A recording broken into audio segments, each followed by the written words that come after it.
बोलिए सदगुरुदेव भगवान की जय। पूज्य भाई जी की जय। पूज्य राधा बाबा की जय।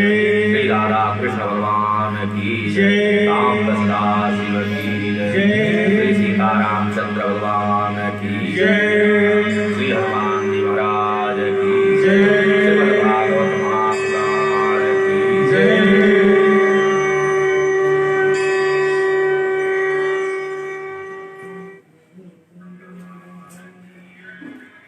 प्रभु का प्रथम विवाह महाराज भीष्मक की लक्ष्मी स्वरूपा कन्या भगवती रुक्मिणी जी के साथ हुआ।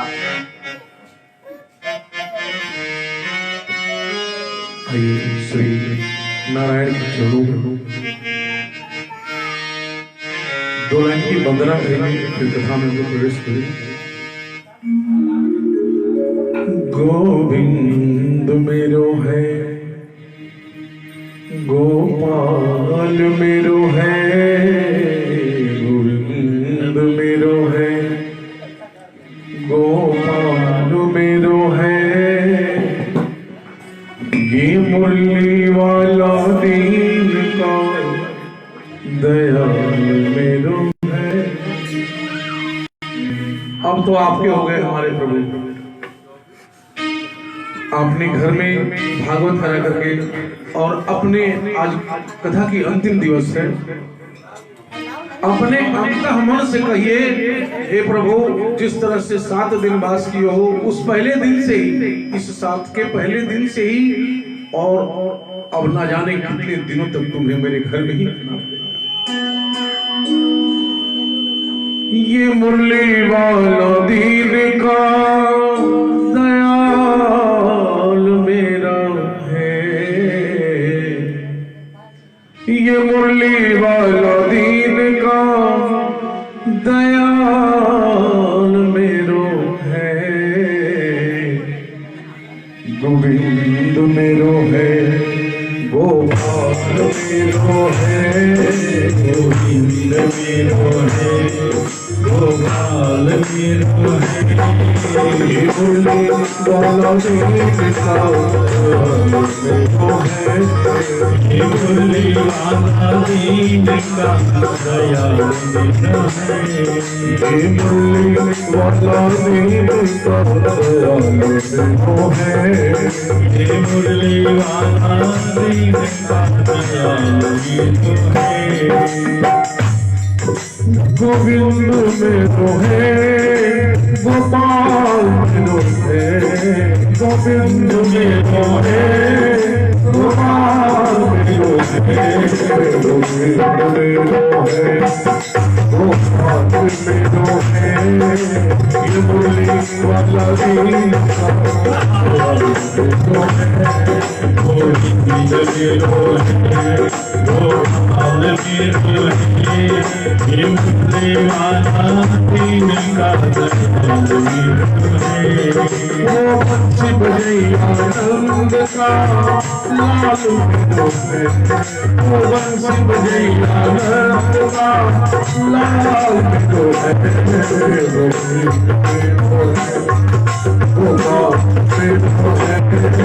ये मुरली वाला दीन का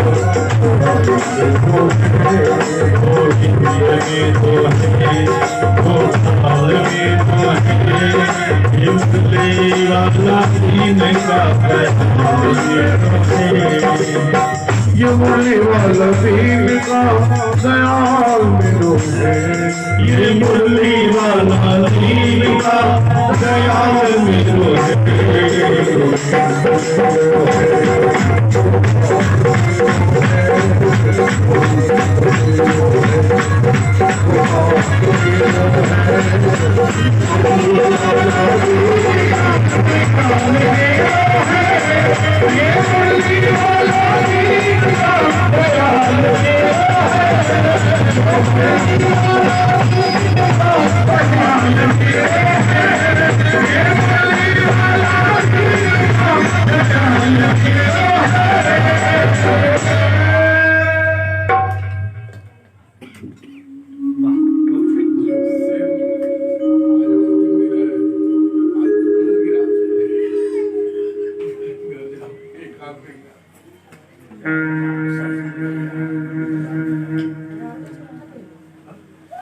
का प्रथम विवाह महाराज भीष्मक की लक्ष्मी स्वरूपा कन्या भगवती रुक्मिणी जी के साथ संपन्न हुआ।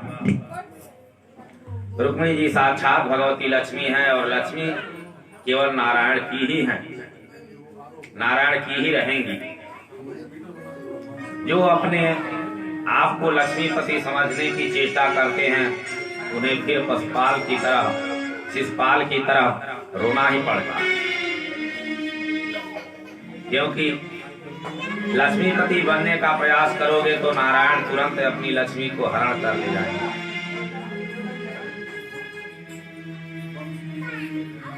तो शिशुपाल की तरह रोना पड़ेगा। लक्ष्मी पुत्र बन सकते हो, लक्ष्मी को पुत्री भी मान सकते हो, पर लक्ष्मीपति तो केवल नारायण हैं और वे ही रहेंगे। प्रभु के रुक्मिणी के प्रथम पुत्र प्रद्युम्न को साक्षात कामदेव के अवतार हैं। कामस्तु वासुदेवांशो दग्धा प्रागरुद्रमन्युना देहोपपत्तये भूयस् तमेव प्रत्यपद्यत। भगवान रुद्र ने क्रुद्ध होकर के काम को भस्म कर दिया था और जब रति बहुत रोई तो शिव जी ने वचन दिया। जब यदुवंश कृष्ण अवतार कृष्ण तनय हो यही पति तोरा बचन अन्यथा होई न मोरा।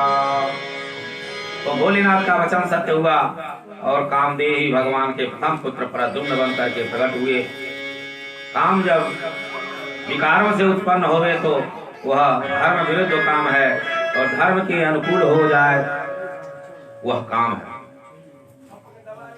वह तो भगवान का स्वरूप है, भगवान की विभूति है। तो वह धर्म सम्मत कामदेव प्रद्युम्न के रूप में प्रकट हुए। सम्रासुर नाम का दैत्य प्रद्युम्न का हरण कर ले गया और समुद्र में फेंक दिया। एक मछली उसे निगल गई और उस मछली को पकड़ करके मल्लाह ने सम्रासुर को ही भेंट कर दिया।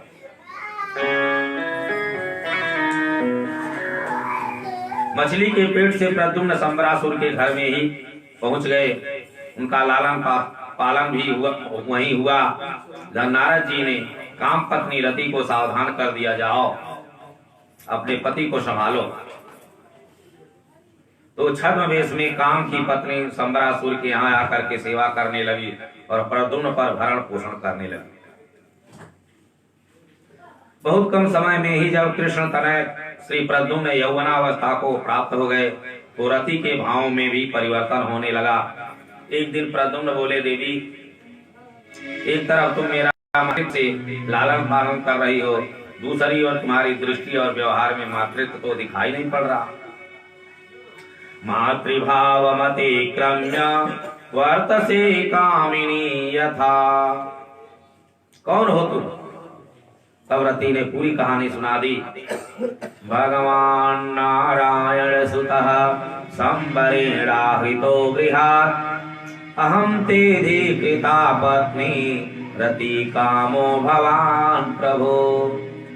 अरे आप तो साक्षात श्री द्वारिकाधीश के पुत्र हो और सम्रासुर तो आपका सबसे बड़ा दुश्मन है। मैं तो आपकी जन्म जन्म की पत्नी रति हूँ और आप मेरे पति कामदेव हो।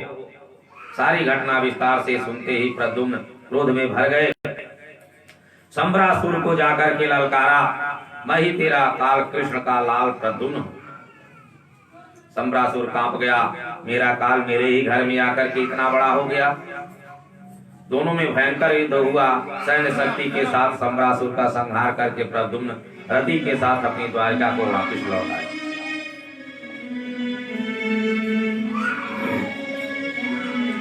रुक्मिणी जी के आनंद का तो पारावार ही नहीं रहा। पुत्र पैदा होते ही हो गया था और मिला तो बहुरानी के साथ मिल गया। प्रद्युम्न का स्वागत हुआ। सुखदेव जी बोले, परीक्षित प्रभु के और भी विवाह हुए थे। परीक्षित बोले, और विवाह कहाँ कहाँ हुए महाराज? सुखदेव जी बोले, परीक्षित वह भी सुन लो। सत्राजित नाम का एक राजा के पास समयंतक मणि थी जो 8 बार सोना नित्य देने वाली थी। कुछ यदुवंशियों ने वह मणि भगवान के लिए मांगी तो सत्राजित ने मना कर दिया। और जब इसका छोटा भाई उस मणि को गले में धारण कर शिकार खेलने गया तो शेर के हाथों मारा गया। सत्राजित का भाई जब लौट करके घर नहीं आया तो सत्राजित ने समझा कि कृष्ण ने मेरे भाई की हत्या करके मणि को चुरा लिया। सत्राजित ने अपनी पत्नी से कहा, देवी मुझे तो पूरी शंका है कि कृष्ण ने ही मेरे भैया को मार करके मणि अपने पास रख लिया है, पर जब तक इसका प्रमाण न मिले तब तक तुम किसी से यह बात न कहना। परंतु अपने माताओं का स्वभाव है, कोई रहस्य उन्हें पता चल जाए तो जब तक वह बात 2-4 लोगों को बांट न लें तब तक ये बीमारी हटती नहीं है। तो उनकी पत्नी ने अपनी पड़ोसी से चर्चा कर ली, पड़ोसी ने अपनी पड़ोसी से चर्चा कर ली। करणे करणे च जपत जनाः, वह बात फैलती गई। सारी जनता में चर्चा का विषय बन गया कि देखो बचपन की आदतें जाती नहीं है। श्री कृष्ण पहले जब बचपन में भी चोर थे, पहले माखन चोरी करते बड़े हो गए, सो अब हीरे जवाहरात चुराना शुरू कर दिए। भगवान ने कहा, राम राम, ये तो कलंक लग गया हमें। तो भगवान उस मणि की खोज में निकल पड़े। जंगल में ढूंढते ढूंढते देखा कि शेर मरा पड़ा है। सत्राजित का भाई प्रसेन जो था वह भी मरा हुआ पड़ा था। उन सब चिन्हों को देखते हुए आगे बढ़े तो जामवंत की गुफा में पहुंच गए। वहां देखा कि जामवंत की बेटी जाम्बवती वह मणि लिए खेल रही थी। मणि को देखते ही प्रभु आश्वस्त हो गए। प्रभु को देख करके जाम्बवती घबरा गई, ये कौन आ गया। जाम्बवती को भी क्रोध आया कि बिना अनुमति लिए ये घर में घुस आया, और क्रोध में आकर के भगवान की छाती में उछल करके मुक्का मारा। बदले में भगवान ने भी 2 मुक्के जामवंती को जड़ दिए। फिर क्या हुआ, मुक्केबाजी प्रारंभ हो गई। 27 दिन तक भयंकर युद्ध हुआ। जामवंत जी युद्ध करते करते 28वें दिन भगवान ने जामवंत जी को उठा करके पटक दिया, छाती पर चढ़ गए। जामवंत जी की नस नस ढीली कर दी। जामवंत जी बोले, बस करो महाराज, मैं पहचान गया, आप ही मेरे राम जी हो। पहचान निकल आई, सरकार यहाँ तक कैसे आ गए। भगवान ने मणि चोरी का प्रसंग विस्तार से सुना दिया। कहा, ये मणि मुझे दे दो।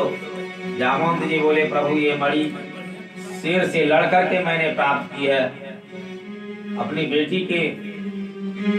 बेटी को दान कर दी, अब बेटी से वापिस लेकर के मणि आपको कैसे दूं। बेटी का धन पिता को कभी नहीं लेना चाहिए। भगवान बोले, तो क्या करें। जामवंत जी बोले, एक उपाय है सरकार, मेरी बेटी से विवाह कर लो और दहेज में मुझसे मणि ले लो। भगवान बोले, जैसी आपकी इच्छा। फिर तो जंगल में मंगल हो गया। जामवंत जी का विवाह प्रभु से संपन्न हुआ। दहेज में मणि देकर के भगवान को विदा किया। भगवान लौट करके द्वारिका आए और यहाँ सत्राजित को बुला करके समस्त वृत्तांत सुनाया और मणि सत्राजित के हाथ में सौंप। अब तो सत्राजित बड़ा लज्जित हुआ और जनता की हवा एक क्षण में बदलती है, तो बदल गई। जो जनता कल कह रही थी कि कृष्ण बचपन से चोर था, देखो आदत अभी भी नहीं सुधरी, वही जनता कहने लगी, हम पहले ही कह रहे थे द्वारिकाधीश के दरबार में किसी बात की कमी नहीं है। इस दुष्ट को शर्म भी नहीं आई और इतने बड़े महापुरुष को इतनी चोरी लगाई। एक क्षण में भाषा बदल गई दुनिया की, तो भेड़ चाल है। जिधर हवा चल जाए बड़े बड़े राजनेता जनता के रुख को समझ नहीं पाते। चुनाव के सारे आंकड़े धरे के धरे रह जाते हैं और कोई समझ नहीं पाता। अंतोगत्वा सत्राजित बहुत लज्जित हुआ। प्रभु से बोला, महाराज अब तो एक ही उपाय है, आप मेरी बेटी सत्यभामा से विवाह कर लो, तो फिर मेरी जनता में बदनामी नहीं होगी। भगवान बोले, जैसी आपकी इच्छा। धूमधाम से अपनी बेटी सत्यभामा का विवाह सत्राजित ने द्वारिकाधीश से किया। दहेज में मणि भी प्रदान कर दी। भगवान बोले, मणि तो हम नहीं लेंगे, यदि मणि ले ली तो जनता में फिर हवा बदल जाएगी, लोग कहेंगे देखो कृष्ण कितना होशियार था, मणि लेने के चक्कर में ही तो शादी की, फिर घूम फिर करके वह मणि का चक्कर फिर हमारे साथ जुड़ेगा। पर सत्राजित बोला, मैं तो अपनी बेटी को मणि देने का संकल्प कर चुका हूँ, इसलिए अब यह मणि अपने पास नहीं रख सकता। भगवान बोले, तो एक काम करो, मणि तो हमारे ही घर रहेगी, पर उस पर अधिकार हमारा होगा। इससे जो 8 भार सोना निकलता है वो हमारे घर भेजते रहो। इस प्रकार इस प्रसंग में भगवान के 2 विवाह हो गए।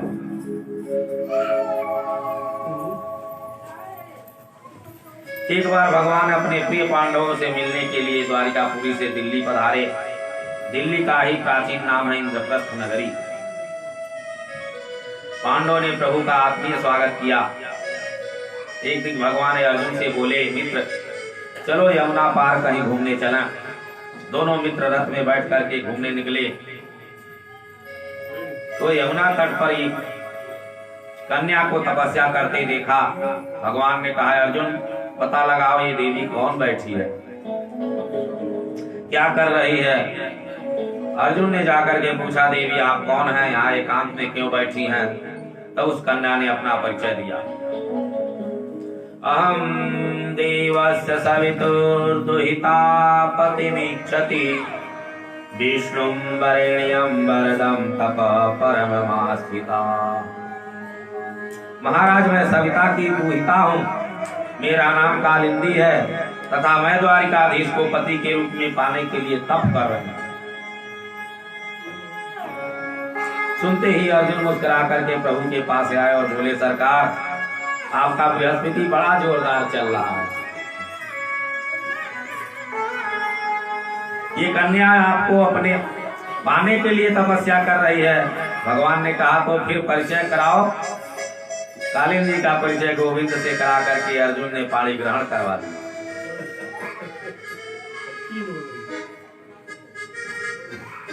कोई एक के लिए तरसता है, 40 वर्ष 50 वर्ष उम्र हो जाती, शादी नहीं होता। भगवान की लीला देखिए ना। ये हुआ प्रभु का 4था विवाह। अवंती उज्जैन देश में राजा थे विंध्य और अरविंद। उनकी बहन का नाम था मित्रविंदा। दोनों भाई राजनैतिक लाभ लेने के लिए अपनी बहन का विवाह दुर्योधन के साथ वर्ण करना चाह रहे थे, जबकि मित्रविंदा प्रभु द्वारिकाधीश के नाम की माला जप रही। कात्यायनी महामाई महायोगी नदीश्वरी नंद गोपुस्तम देवी पति मित्रविंदा के विवाह के स्वयंवर में जब मित्रविंदा को प्रभु द्वारिकाधीश दिखाई पड़े तो मित्रविंदा ने किसी के विरोध की परवाह न करते हुए वरमाला द्वारिकाधीश के कंठ में ही डाल दिया। भगवान के वाणी ग्रहण कर लिया। जब मित्रविंदा को के भाइयों ने विरोध किया तो भगवान मित्रविंदा को हरण ले आए और द्वारिका में आकर के सानंद रहने लगे। ये हुआ भगवान का 5वां विवाह। एक थे महाराज कौशल नरेश नग्नजित, जिसकी बेटी का नाम था सत्या देवी। राजा ने प्रतिज्ञा की कि मेरे 7 बलिष्ठ बैल है, जो वीर एक रस्सी में इन 7 बैलों को नाथ देगा उसी से मैं अपने बेटी का विवाह करूंगा। विवाह योग्य बड़े बड़े राजकुमार वीरों ने प्रयास किया, पर उन बैलों को सबको मार मार करके खंडित कर दिया। उस बैलों ने जब द्वारिकाधीश प्रभु पहुंचे तो प्रभु ने 7 रूप बना करके 7 बैलों को एक ही रस्सी में नाथ दिया। सत्या ने प्रसन्नता पूर्वक आकर के भगवान के गले में वरमाला पहना दी। अन्य राजाओं ने जब इसका विरोध किया तो अर्जुन ने समस्त राजाओं को मार भगाया। ये हुआ भगवान का छठवां विवाह। वसुदेव जी की एक छोटी बहन थी श्रुतकृति। ये भगवान की बुआ लगी। श्रुतकृति श्री कृष्ण से बड़ा स्नेह करती थी और उसने प्रगाढ़ संबंध बनाने के लिए उन्होंने अपनी बेटी भद्रा का विवाह द्वारिकाधीश के साथ संपन्न कर दिया। ये हुआ प्रभु का सातवां विवाह। कुछ लोगों को बड़ा विस्मय होता है कि ये विवाह कैसे संपन्न हो गया, क्योंकि भद्रा प्रभु की बुआ की लड़की हुई।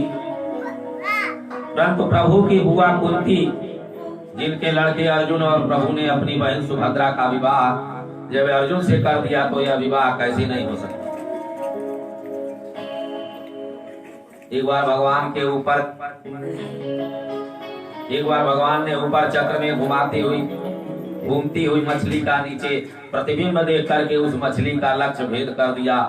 एक बार में लक्ष्य भेदन करने से मद्र देश के राजा की कन्या लक्ष्मणा का पाणी ग्रहण किया और भगवान का ये आठवां विवाह संपन्न हुआ।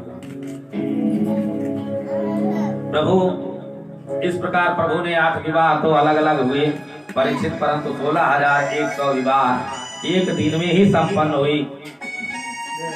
परीक्षित ने प्रश्न किया, महाराज इतने विवाह एक साथ हुई,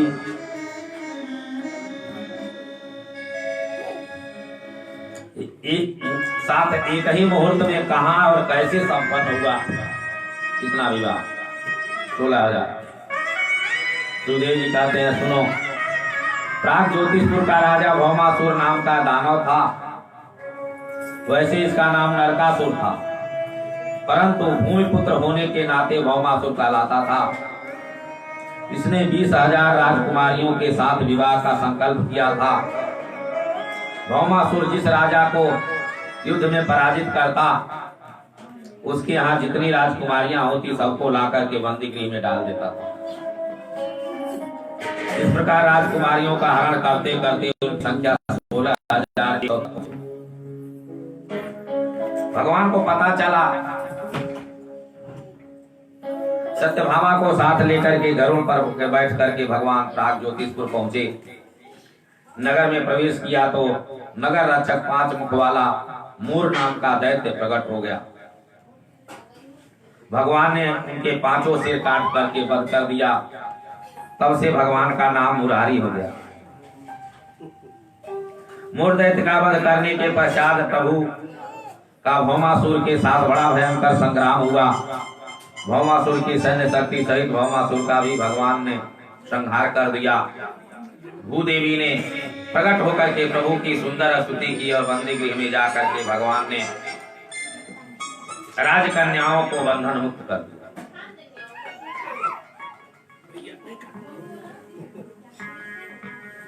राजकुमारियां प्रसन्न होकर के प्रभु को प्रणाम करके बोली, सरकार, आपने इस बंदी गृह में 4 दीवारी में तो मुक्त कर दिया, पर अब हम कहां जाएं? लौट करके वापिस भी नहीं जा सकती। कोई राजकुमार भी हमारे बंदी गृह में रहने के कारण हमसे विवाह नहीं करने को तैयार होगा। इसलिए अब तो मृत्यु के अतिरिक्त हमें कोई मार्ग नहीं सूझता। हे प्रभु, हमारा उद्धार कीजिए। भगवान बोले, घबराओ मत। जिसके लिए जीवन के रास्ते बंद हो जाते हैं उनके लिए मेरे घर के दरवाजे खुले रहते हैं।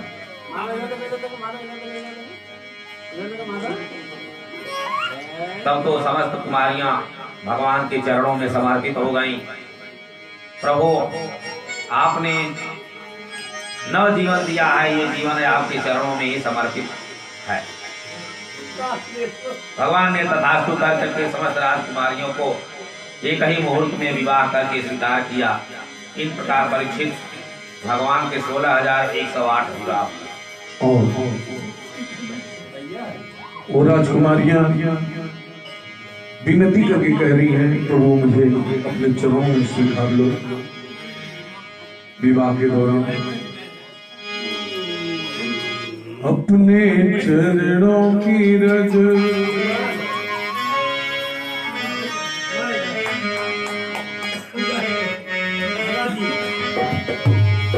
अपने चरणों की रज श्याम हमें दीजिए,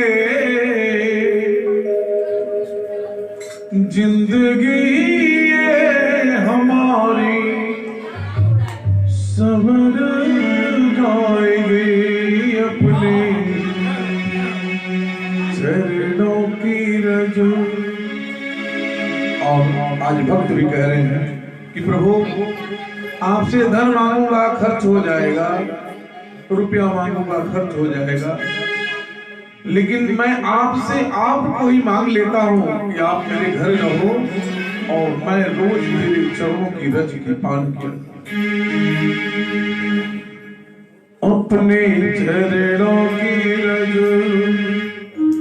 श्याम हमें दीजिए,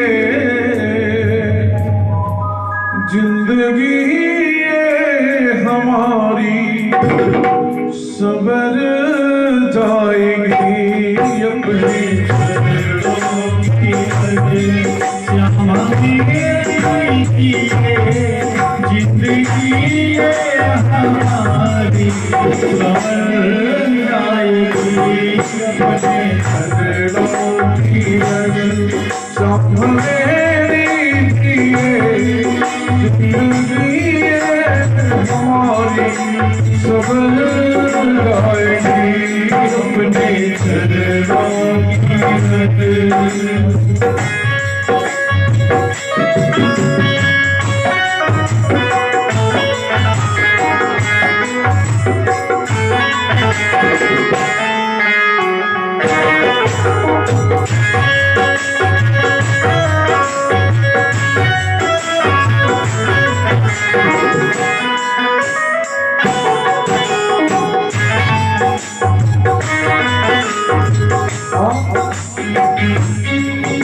आज हमारे भक्त कहते हैं,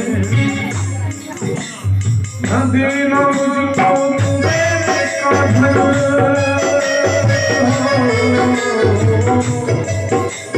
न देना मुझको मेरे का धन, मगर सदी का सहोर,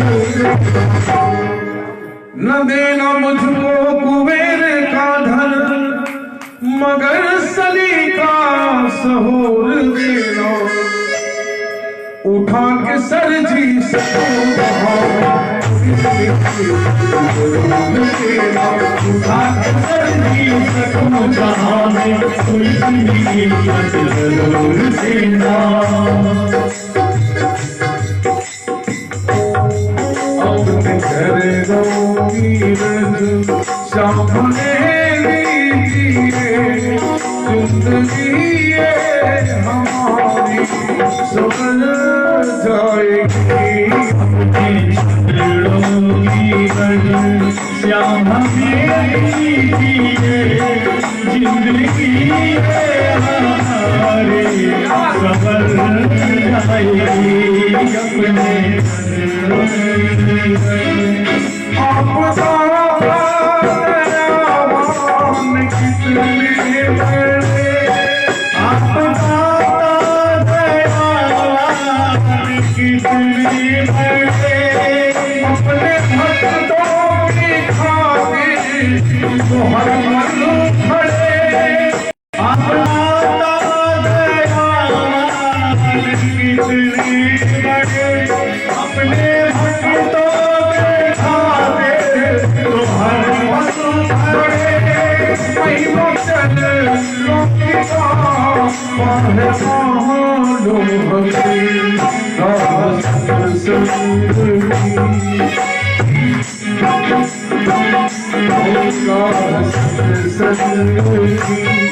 हमको मिल जाएगी, जिंदगी ये हमारी बदल जाएगी अपने चरणों की रज श्याम हमें दीजिए, जिंदगी ये हमारी सबर जाएगी अपने चरणों की रज।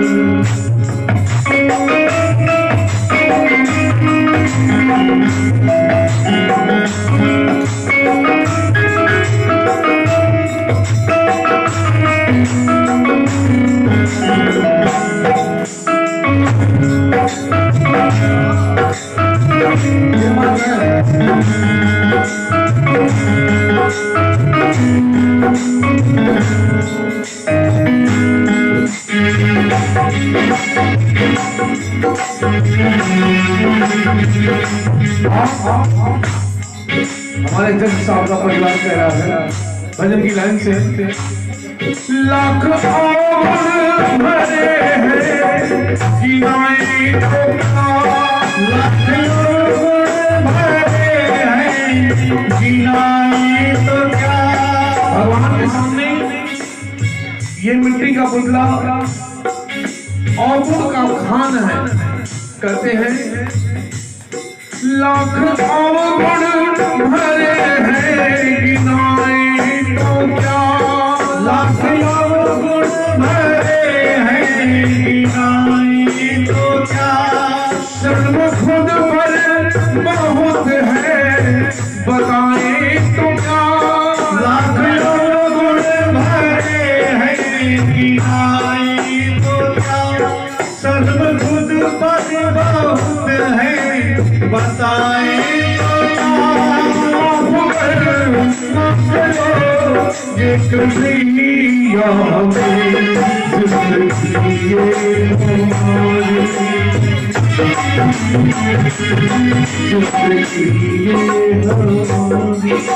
बिखर जाएगी जिंदगी की नैया,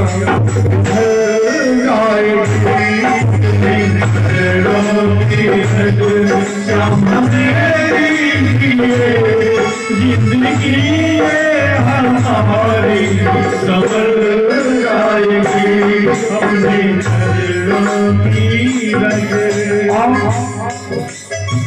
कहते हैं भक्त हमारे जज साहब के बड़े भ्राता और पूरे परिवार के लोग अब निभालो निभालो कन्हैया, अब निभालो निभालो कन्हैया हमें, अपने चरणों से अब तो लगा लो हमें। अब निभालो निभालो कन्हैया हमें, अपने चरणों से अब तो लगा लो हमें। भक्तवाता करे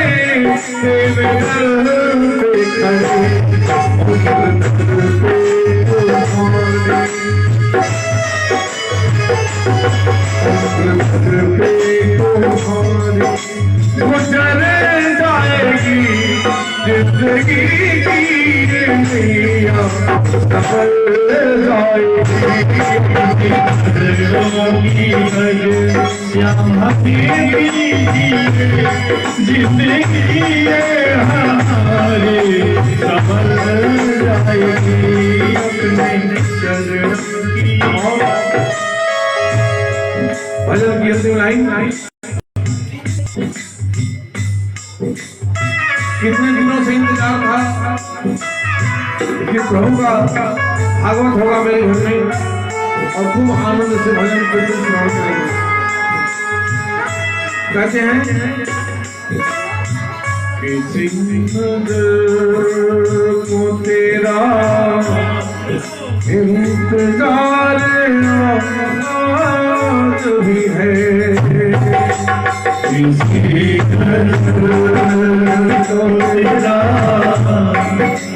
इंतजार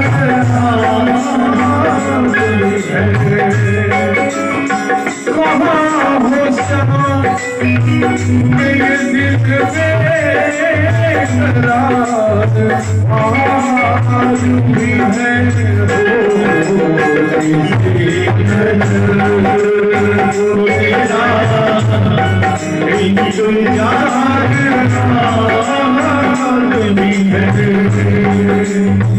जिस नजर को इंतजार था किस लिए था, और सुनना ही कहना है। क्या कहना है? अगर ये कन्हैया हम लोग को नहीं बुलाता, हम लोग आते नहीं और इस परिवार से जान पहचान नहीं हो पाती। कहना है कन्हैया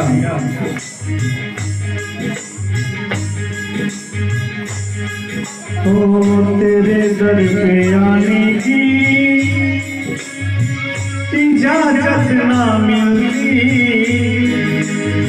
जो तुम ना बुलाते, जो तुम ना बुलाते, तेरे घर में आने की इजाजत न मिलती, जो तुम ना बुलाते, जो तुम ना बुलाते, भजन सुनाने की इजाजत न मिलती, जो श्याम ना बुलाते, जो श्याम ना बुलाते, तेरे घर में आने की इजाजत न मिलती, जो तुम ना बुलाते, जो तुम ना बुलाते, अपने चरणों की रज सामने दीजिए, जिंदगी ये हमारी संभल जाएगी। अपने की जिंदगी ये हमारी संभल जाएगी, अपने चरणों की रज।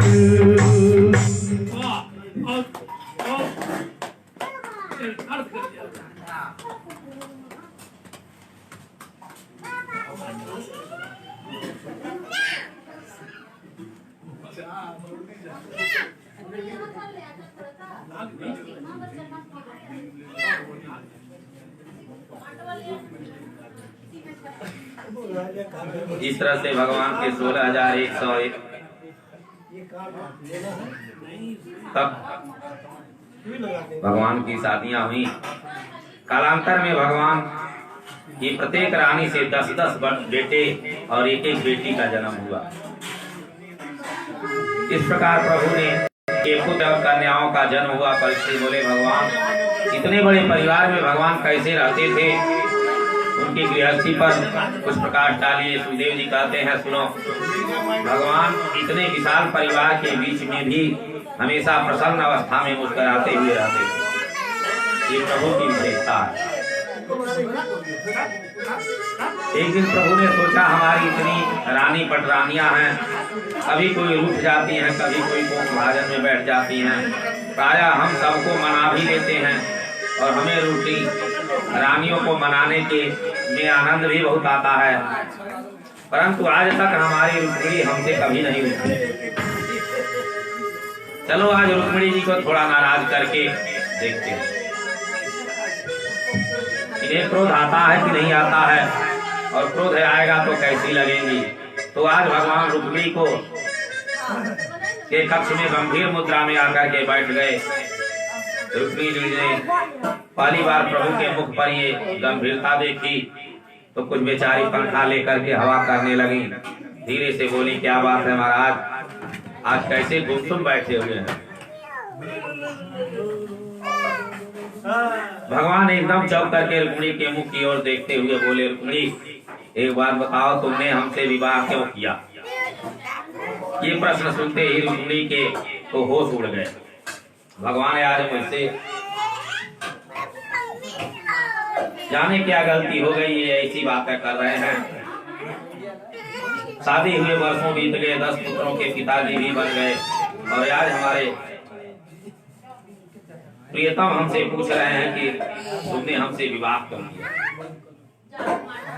रुक्मिणी जी मौन हो गई और बोली, भगवान तिरछी निगाह से देख रहे थे कि ये देखा गुस्सा रहा है कि नहीं, पर कोम का कहीं कोई लक्षण नहीं।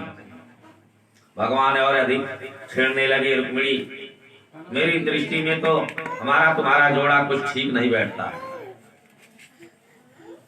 कहाँ तुम राजघराने की राजकुमारी और हम कहाँ अपने राम, जिनके माँ बाप का कोई ठिकाना नहीं, खानदान का कुछ पता ही नहीं,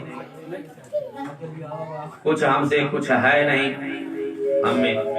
ये भले ही मान लो कि नंबर 1 के चोर हैं, यही गुण हमने बचपन से सीखा।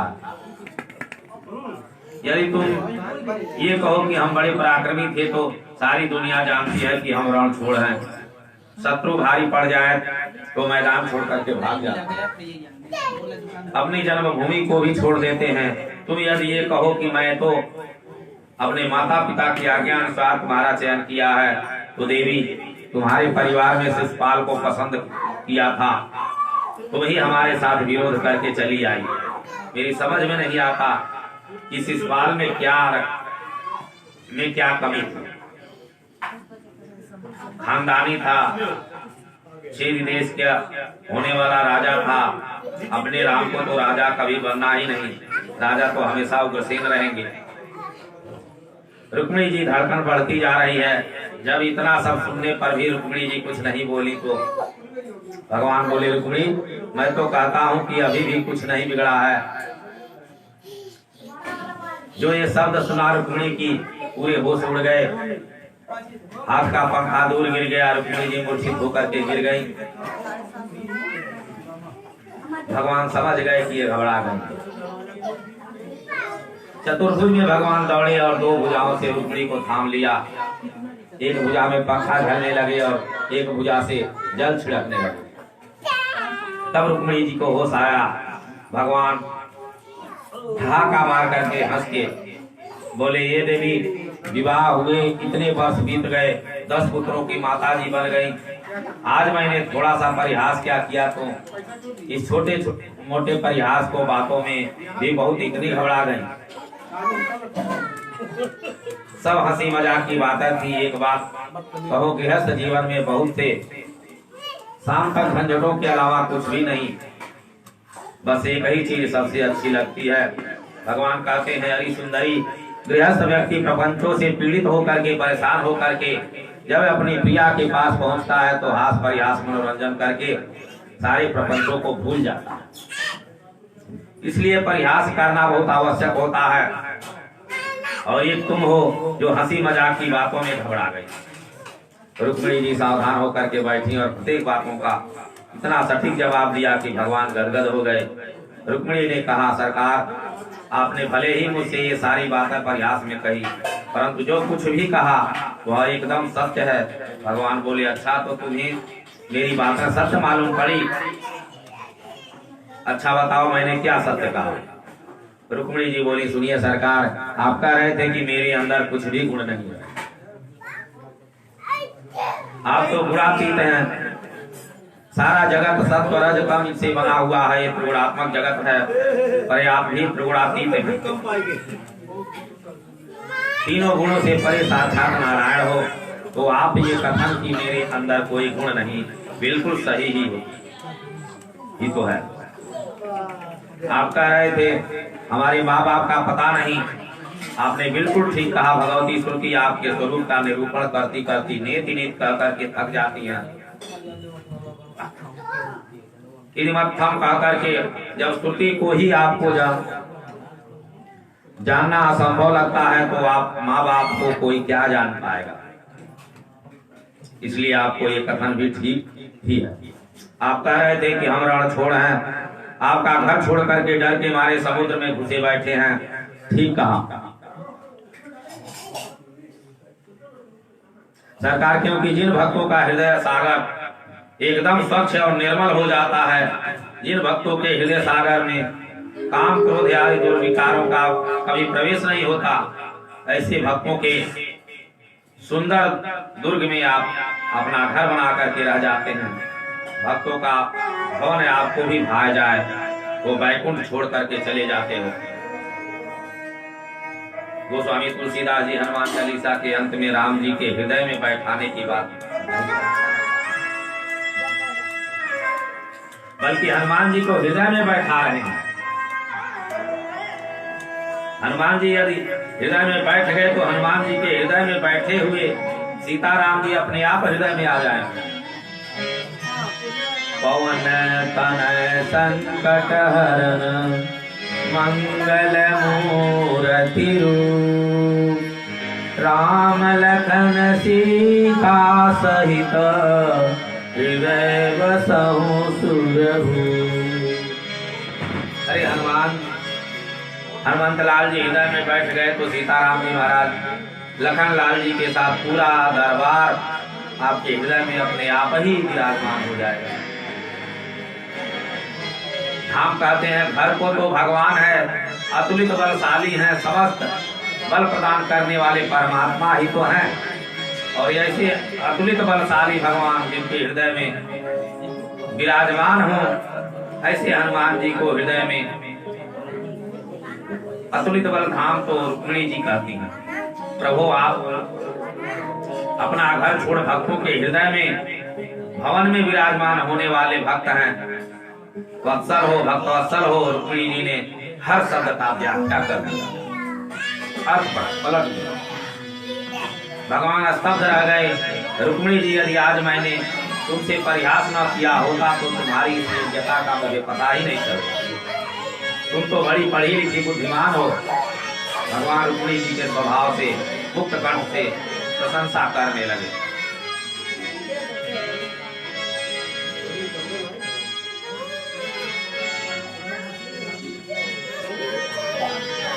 तब तक अचानक आकाशवाणी हुई। आकाशवाणी ने कहा, दुर्ग क्रीड़ा में दाऊ जी की विजय हुई है। तो दाऊ जी गदगद हो गए। कहो, आकाशवाणी की बात भाई, देववाणी मिथ्या हो नहीं सकती, और तुम जब तक हमें क्या मूर्ख बना रहे हो।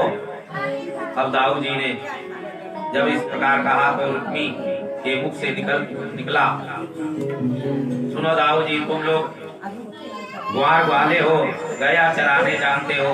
ये जुआ खेलना राजाओं महाराजाओं का खेल है, ग्वालों का नहीं। तुम वन गोचर लोग झूठ क्रीड़ा के बारे में क्या जानते हो। अब तो दाऊ जी की आंखें लाल हो गई। ये मूर्ख एक तरफ हमसे रिश्तेदारी बना रहा है, दूसरी तरफ हमें वन गोचर समझ रहा है। मैं कौन हूँ अभी दिखाता हूँ। हल मुसल उठाया और हल से पकड़ करके एक मुसल में धमका दिया। उसी क्षण रुक्मी का प्राणांत हो गया। अब तो विवाह मंडप में हाहाकार मच गया। दाऊ जी बिगड़े तो इनमें मौन सामने कौन आए। भगवान के सामने बड़ा भारी संकट आ गया। भगवान के भाई ने उनकी पत्नी रुक्मिणी के भाई को मार दिया। तो भगवान पक्ष किसका ले। भगवान के पास पत्रकार पहुंच गए। बताइए महाराज, इस घटना का आप क्या कहना चाहेंगे। पत्रकार तो ऐसे ही लोगों को पकड़ते हैं। अब भगवान को लगा यदि हमने समर्थन कर दिया तो बहुत अच्छा हुआ। तो बताओ उसमें क्या सोचेंगे। लोग इनके भैया ने मेरे भैया को मार दिया कह करके बहुत अच्छा हुआ। ये तो कम से कम चुप ही बैठते रहते, रुक्मी को बुरा लगेगा। यदि हमने यह कहा नहीं या नहीं नहीं नहीं बहुत बुरा हुआ, ऐसा नहीं सोचना चाहिए। विवाह की हंसी खुशी के वातावरण में दाऊ जी ने क्रोध करके अच्छा नहीं किया, तो अभी दाऊ जी हम पर बरस पड़ेंगे। इसलिए एकदम मुंह पर ताला लगा लिया और भगवान ने कोई भी प्रतिक्रिया इस घटना पर व्यक्त नहीं की। सुखदेव भगवान कहते हैं,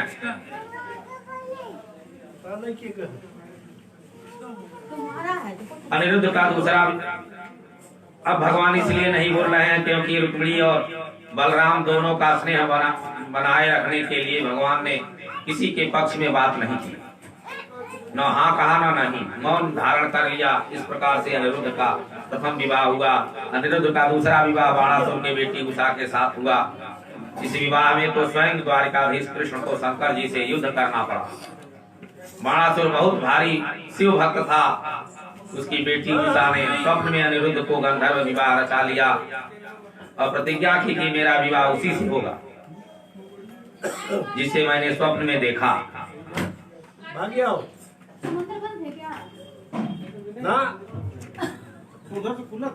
बाणासुर के मंत्री की बेटी की थी चित्रलेखा, जो बड़ी मायावी और विचित्र चित्रकार थी। उसने चित्र बनाते बनाते जब अनिरुद्ध का चित्र बनाया तो उसने देखा कि उषा प्रसन्न हो गई। चित्रलेखा ने कहा, चिंता मत करो बहन, मैं इन्हें तेरे सामने लाती हूँ।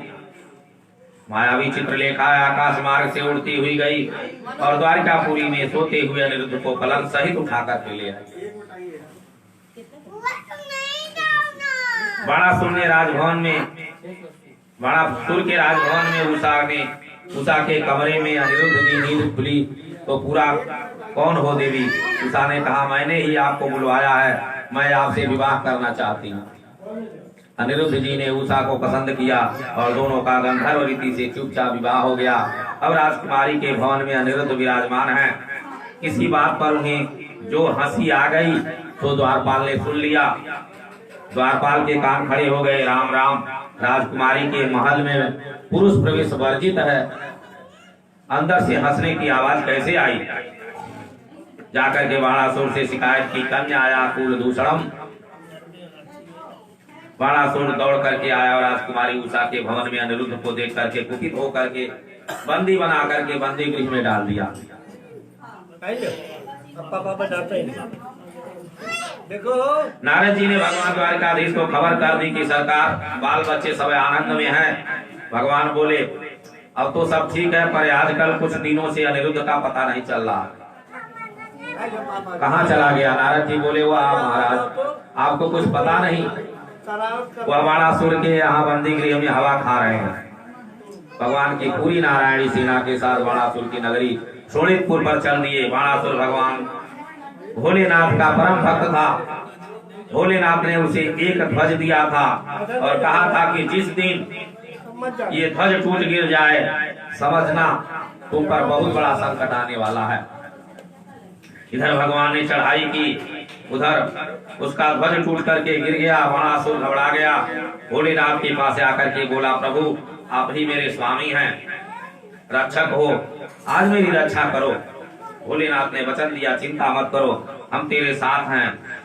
भोलेनाथ बाणासुर के महल में मुख्य द्वार पर पहुंच करके त्रिशूल लेकर के खड़े हो गए और बोले चेला तू जाकर के आनंद से विश्राम कर। जैसे ही द्वारकाधीश युद्ध के लिए आए तो भोलेनाथ को देख करके नमस्कार किया। अरे भोलेनाथ प्रणाम। भोलेनाथ ने कहा स्वागत है सरकार, आप यहाँ कैसे? भगवान बोले इस बाणासुर ने मेरे पौत्र अनिरुद्ध को बंदी बना रखा है, तो उसे इस दुस्साहस का दंड देने आए।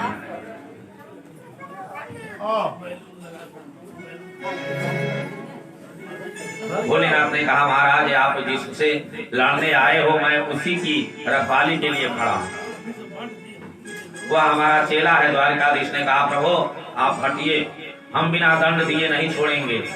भोलेनाथ ने कहा प्रभु तो चेला के साथ हम भी विश्वासघात नहीं करेंगे, उसकी रक्षा का वचन हमने दिया है, ऐसे कैसे छोड़ दें? भगवान बोले तब तो फिर युद्ध होगा। फिर क्या हुआ, दोनों हो गए आमने सामने। इस भयंकर युद्ध में दिव्यास्त्रों का प्रयोग तक कर दिया, यहाँ तक कि भोलेनाथ ने अपना अत्यंत अमोघ पशुपतास्त्र चला दिया। उधर भगवान ने अपना नारायणास्त्र संभाल लिया। महात्मा खड़े हो गए, सरकार क्या अभी प्रलय करना है? आप दोनों विभूतियां यदि टकरा जाएंगे तो अभी विश्व का संहार हो जाएगा। तब दोनों ने शांत होकर के अपने अपने ज्वर को भेजा। द्वारकाधीश ने वैष्णव ज्वर और भोलेनाथ ने माहेश्वर ज्वर भेजा।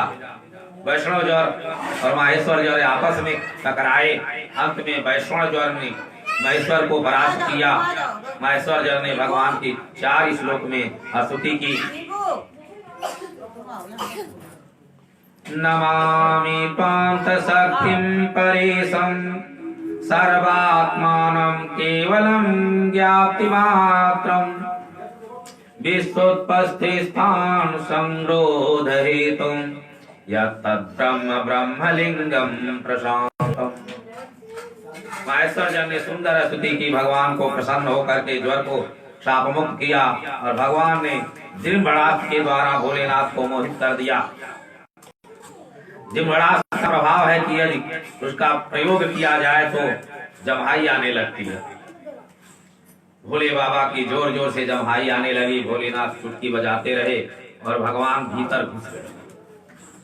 बाणासुर युद्ध के लिए आया तो भगवान ने सुदर्शन चक्र से उसके 1000 हाथों को काटना प्रारंभ कर दिया। जब बाणासुर के 4 हाथ बचे तो उसकी धाई मां कोटरा देवी नग्न होकर के रणभूमि में आ गई। भगवान मुंह फेर करके खड़े हो गए और बाणासुर प्राण बचा के भाग गया। अंत में बाणासुर ने भगवान के पौत्र अनिरुद्ध को तथा अपनी बेटी उषा दोनों को प्रभु के सामने लाकर के प्रणाम किया। बाणासुर ने भगवान के पौत्र अनिरुद्ध को तथा अपनी बेटी उषा दोनों को प्रभु को समर्पित कर दिया।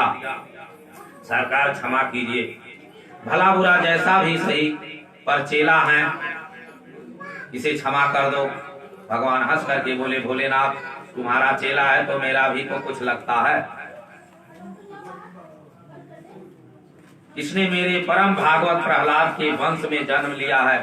प्रहलाद के पुत्र विरोचन हुए, विरोचन के पुत्र बलि और बलि के पुत्र बाणासुर। इसलिए मैं इसे कभी नहीं मारता।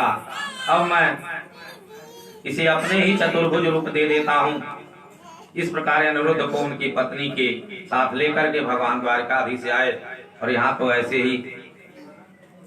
ऐसे भगवान के पौत्रों का विवाह हुआ।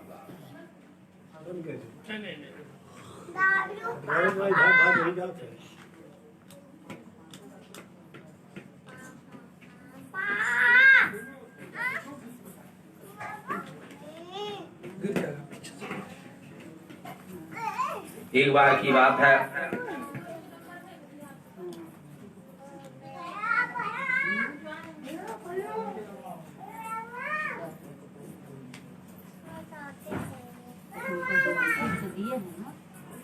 सुदामा जी और भगवान कृष्ण के मित्रता की चर्चा तो पूरे विश्व विख्यात है।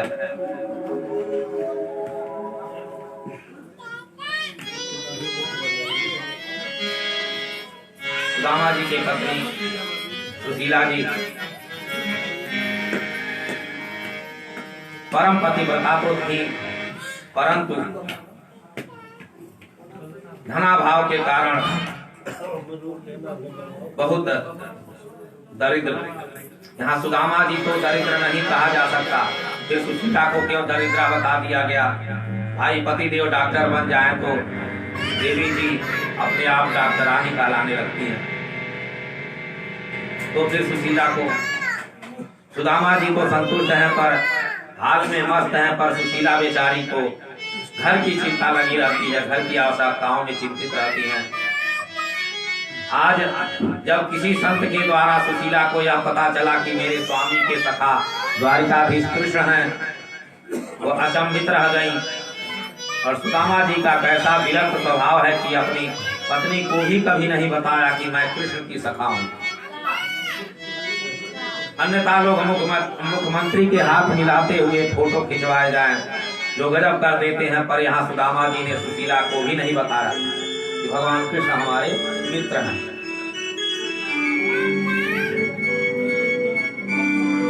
आज सुशीला ने आज पूछा, स्वामी आज सच बताइए, क्या कृष्ण आपके सखा हैं? मैंने ऐसा सुना है। सुदामा जी हंसे, हाँ हाँ बचपन का मित्र है हमारा, गुरुकुल में एक साथ पढ़ते थे।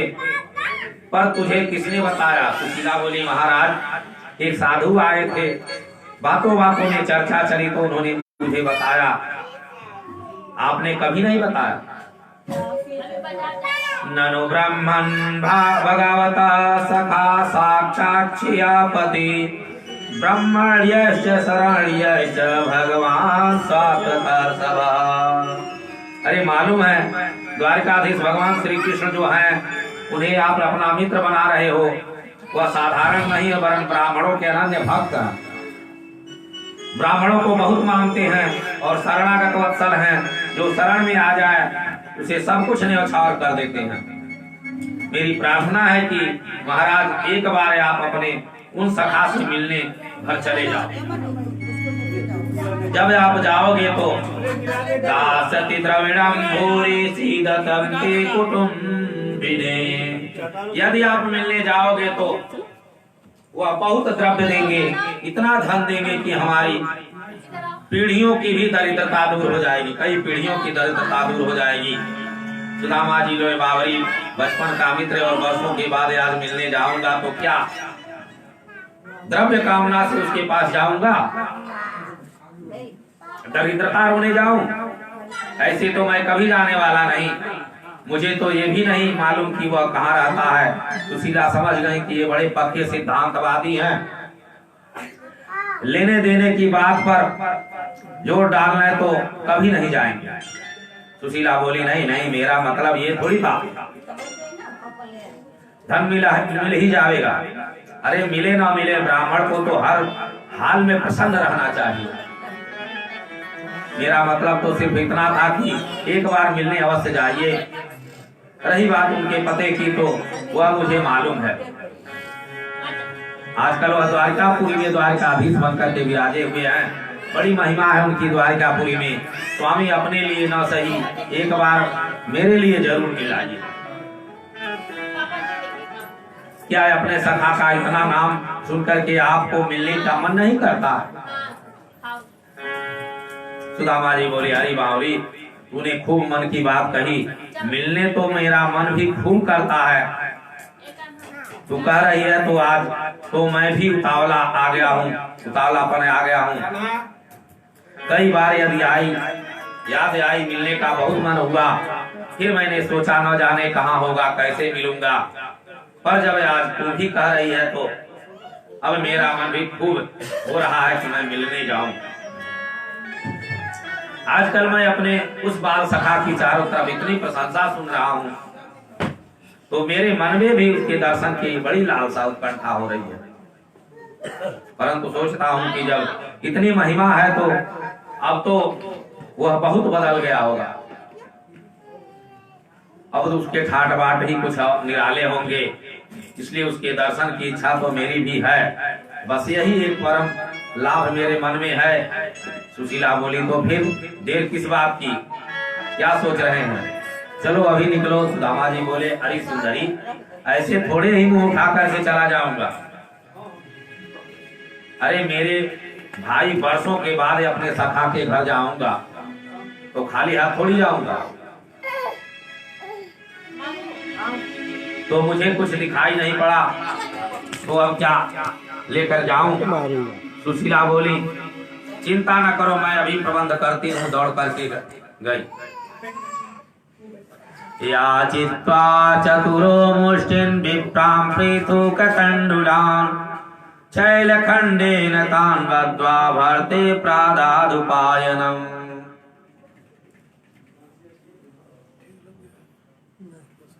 सुशीला 4 ब्राह्मणियों के घर जाकर के एक मुट्ठी चावल उधार मांग लाई। वह 4 मुट्ठी चावल जैसे करके मिले और बांधे इसमें, तो घर में एक जीर्ण शीर्ण धोती मिल गई। उसी की 2-3 मिला करके उस 4 मुट्ठी चावल की पेटली बांधी और हाथ जोड़ करके बोली, स्वामी बस यही तुच्छ भेंट अपने सखा को प्रदान करना, परंतु जब उनको मिलो तो मेरा एक संदेह जरूर करना।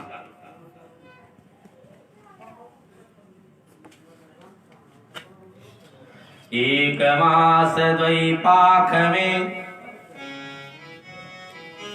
सुशीला जी एक संदेश दे रही हैं भगवान कृष्ण को। एक मास द्वैपाख में 2 एकादशी हो, सो प्रभु दीन दयाल ने नित प्रतिदीनी हो। सुशीला जी कहती है कि 1 महीने में और 2 पक्ष में 2 एकादशी होती है। हे प्रभु, हे दीनदयाल, मेरे यहाँ तो रोज एकादशी रहती है। प्रभु समझ जाएंगे। हे गोपाल, आपके सभी उपासक वैष्णव महीने में 2 बार एकादशी व्रत रहते हैं, पर मेरे घर में तो नित्य प्रतिदिन एकादशी ही बनी रहती है। जब भी मेरे बालक भोजन की इच्छा प्रकट करते हैं तो खाने का कुछ नहीं दिखता, तो मुझे कहना पड़ता है, बेटा आज एकादशी का व्रत है। तो सरकार, इस घर में जब तक व्रत चलेगा, थोड़े से शब्दों में बड़े सुंदर भाव सुशीला ने प्रकट किया। अब सुदामा जी बोले, अच्छा देवी कह दूंगा। पोटली बगल में दबाए चल पड़े। प्रभु का तो स्वभाव संकल्प, जो तू यारे एक पग मैं आऊं पग 60। जीव एकदम 1 कदम बढ़ाता है, भगवान 60 कदम उसके लिए बढ़ाते हैं स्वागत के लिए। उसके मार्ग में सारे विघ्न प्रभु आगे आगे दूर करके चलते हैं। सुदामा जी चल पड़े। संकल्प दृढ़ हो तो लक्ष्य निश्चय ही प्राप्त होता। सुदामा जी महाराज तो सुदृढ़ संकल्प से साथ चल पड़े। अब नगरी चाहे कितनी भी दूर,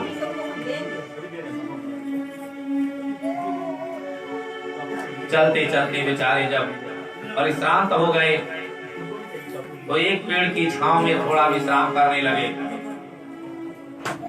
सुदामा जी को विश्राम करते प्रभु ने देखा तो सोचा कि मार्ग कुछ तो सुलभ करें। तो भगवान ने ऐसी लीला की कि सोते हुए सुदामा जी को लाकर के द्वारिका में ही सुला दिया।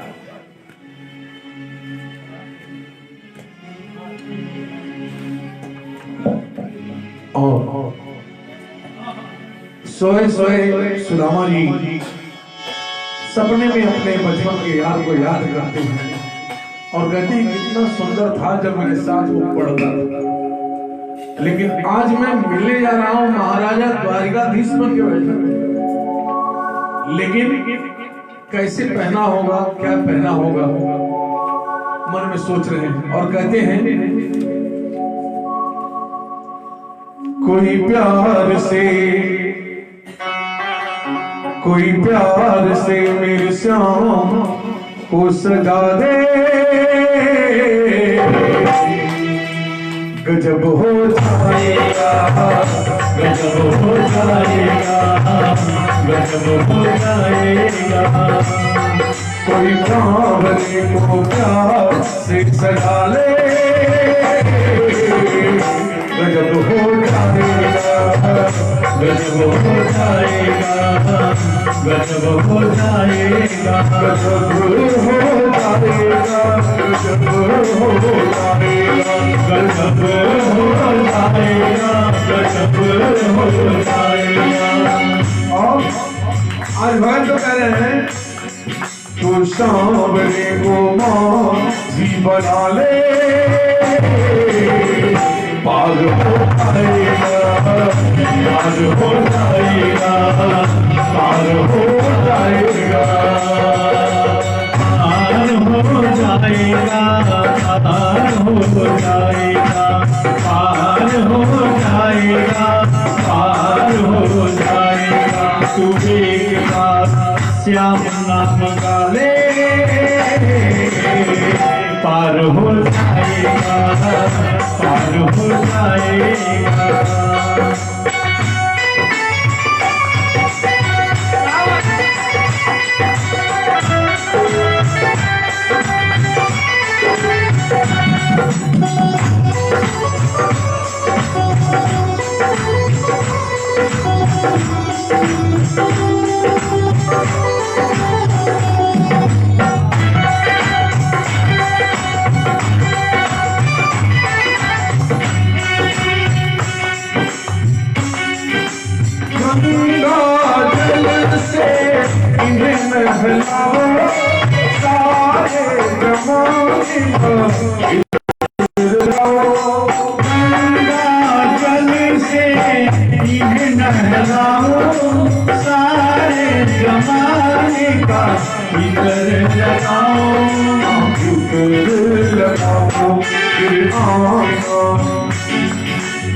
कहना है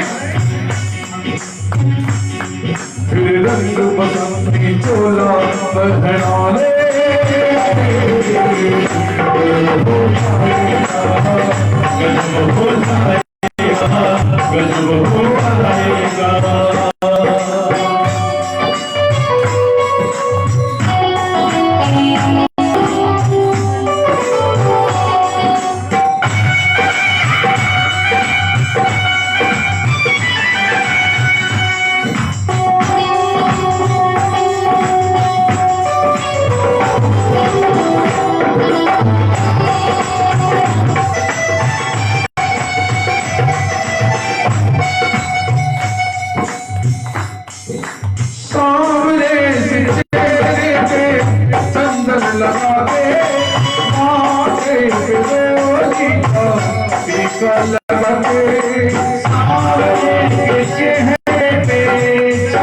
लगा के माथे पे रोली का टीका लगा के, टीका लगा फिर आना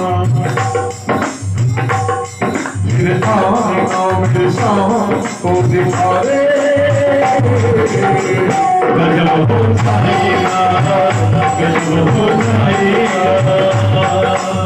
और देखिए जब इतना दिखेगी मैं शाम को हमारे भक्त लोग सजा देंगे तो कन्हैया कहिए सुदामा जी ये तो मेरे कन्हैया को नजर लग जाएगा, तो नजर उतारने के लिए क्या करते हैं? नजर लगे ना सोनी को लगे हजारों, नजर लगे ना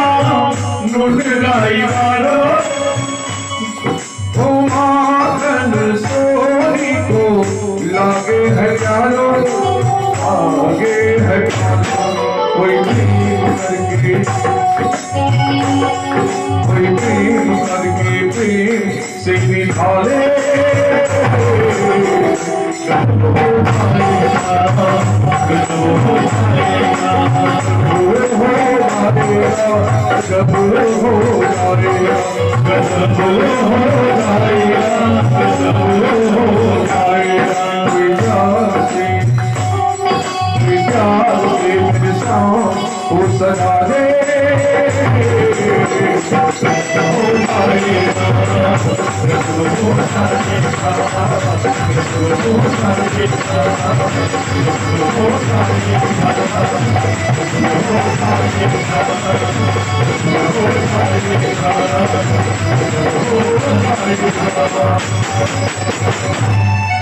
जय जय श्री राधे श्याम। भगवान ने सुदामा जी को ला करके द्वारिकापुरी में सुला दिया।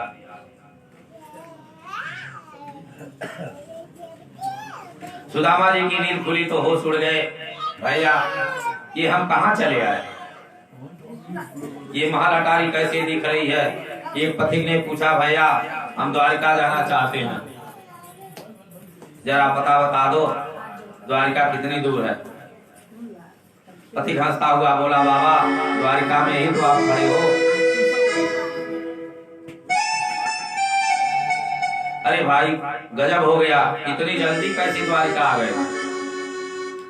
यदि ये द्वारिका है तो यहाँ हमारे कन्हैया कहाँ मिलेंगे। पथिक बोला ये कौन है, पता ठिकाना पूरा बताओ, नंबर बताओ, गली नंबर बताओ, मोहल्ला बताओ।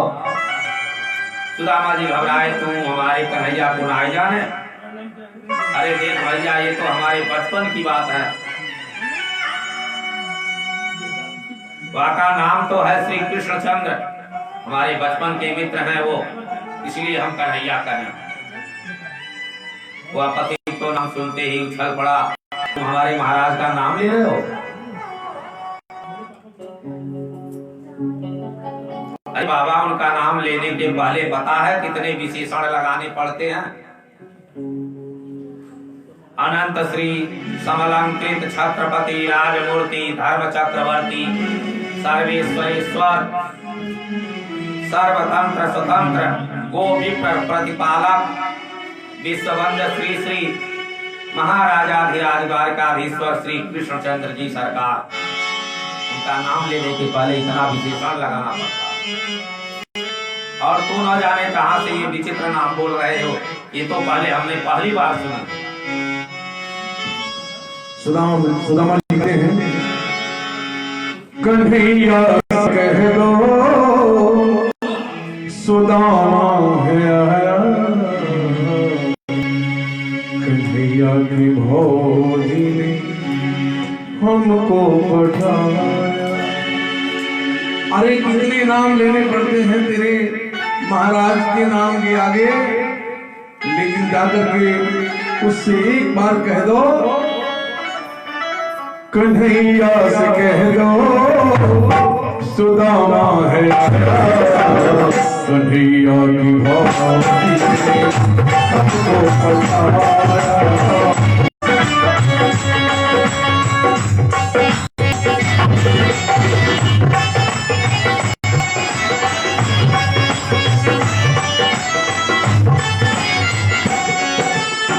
और कहते हैं बचपन का साथी मेरा कन्हैया, रखता था मुझे वो पलकों की छैया, रखता था मुझे वो पलकों की छैया। जा करके पूछो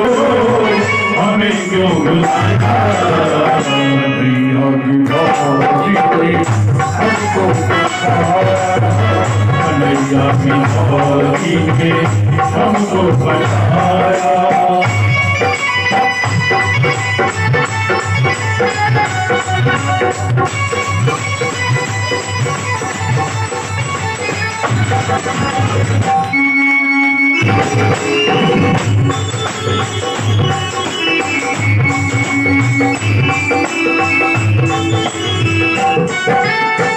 पढ़े थे लिखे थे एक ही गुरु से, चुनती की जोड़ी अपनी सुरत है। जोड़ी की जोड़ी अपनी शुरू से है, जमती की जोड़ी अपनी शुरू से। मेरे संग खिला तेरे संग खाया, मेरे ही संग संग मेरा बताया।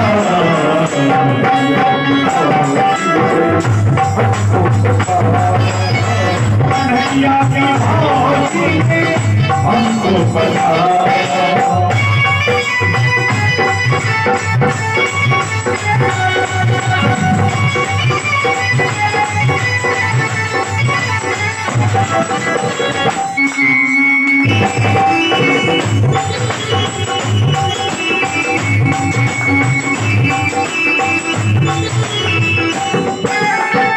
सुदामा जी कहते हैं, भिखारी नहीं मैं बराबर का भाई, ये माना नहीं है मेरी कुछ कमाई।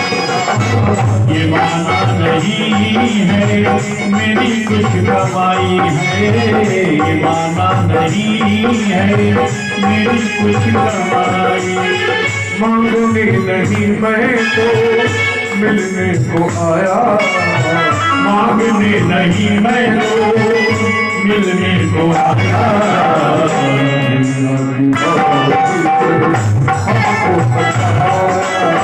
कन्हैया की भाती ने हमको बताया।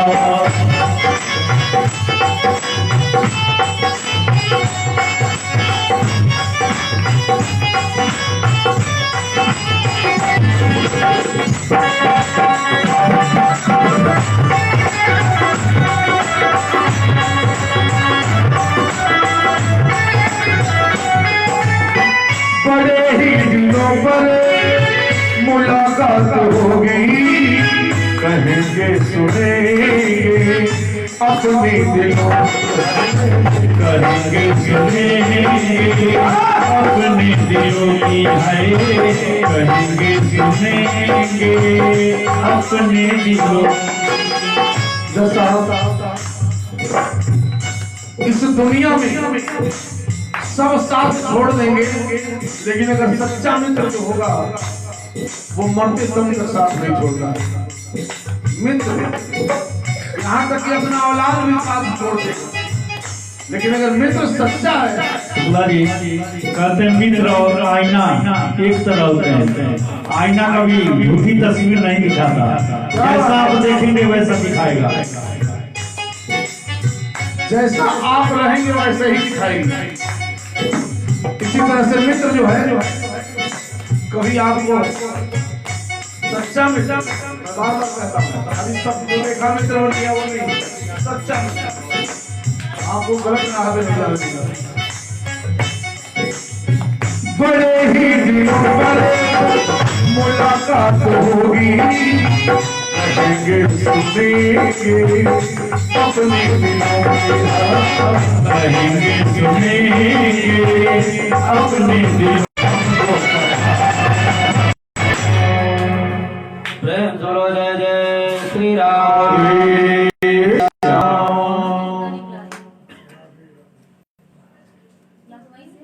सुदामा जी ने इतने लंबे चौड़े विशेषण सुनकर के ही चक्कर में पड़ गए। भैया वाको इतनो लंबो चौड़ो नाम वह कहो, अब तेरी समझ में तो बात आ गई होगी। अब ये तो बताए दे हम कहाँ मिलोगे।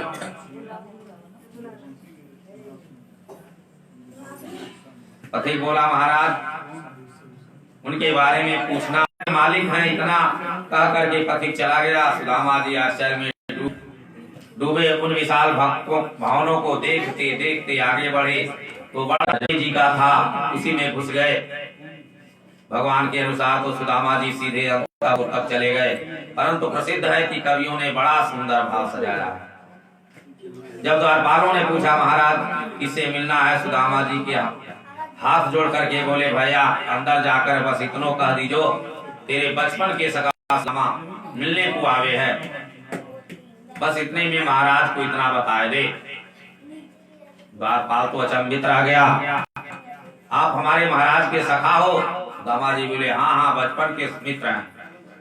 द्वारपाल ने सोचा भगवान की लीला कुछ समझ में आती नहीं, अब कौन किस रूप में चला आवे, देखने में तो लग नहीं रहे, पर जब सखा बता रहे हैं तो हमें क्या पता, पूछ लेते हैं। विराजिए महाराज, हम अंदर खबर करते हैं। सुदामा जी को बैठा करके द्वारपाल भीतर गया और भगवान को प्रणाम किया। सरकार, इस दास को सेवा करते करते वर्षों बीत गए, पर आज तक जो विभूति आपके दरवाजे पर खड़ी है आपको अपना सखा बता रहा है, ऐसे भी आपके कोई सखा संभव हो सकते हैं क्या? ये मेरे स्वप्न में भी नहीं था। भगवान बोले ऐसा कौन है भाई? द्वारपाल बोले सरकार यही तो समझ में नहीं आता कि वे कौन है। शीश पगान झगातन में प्रभु जाने को यारी बस के ही ग्रामा, धोती फटी सी लटी दुपटी और पाए पाना की नहीं सामा, द्वार खड़ियो द्विज दुर्बल एक रहियो चाकी सौ बसुताई।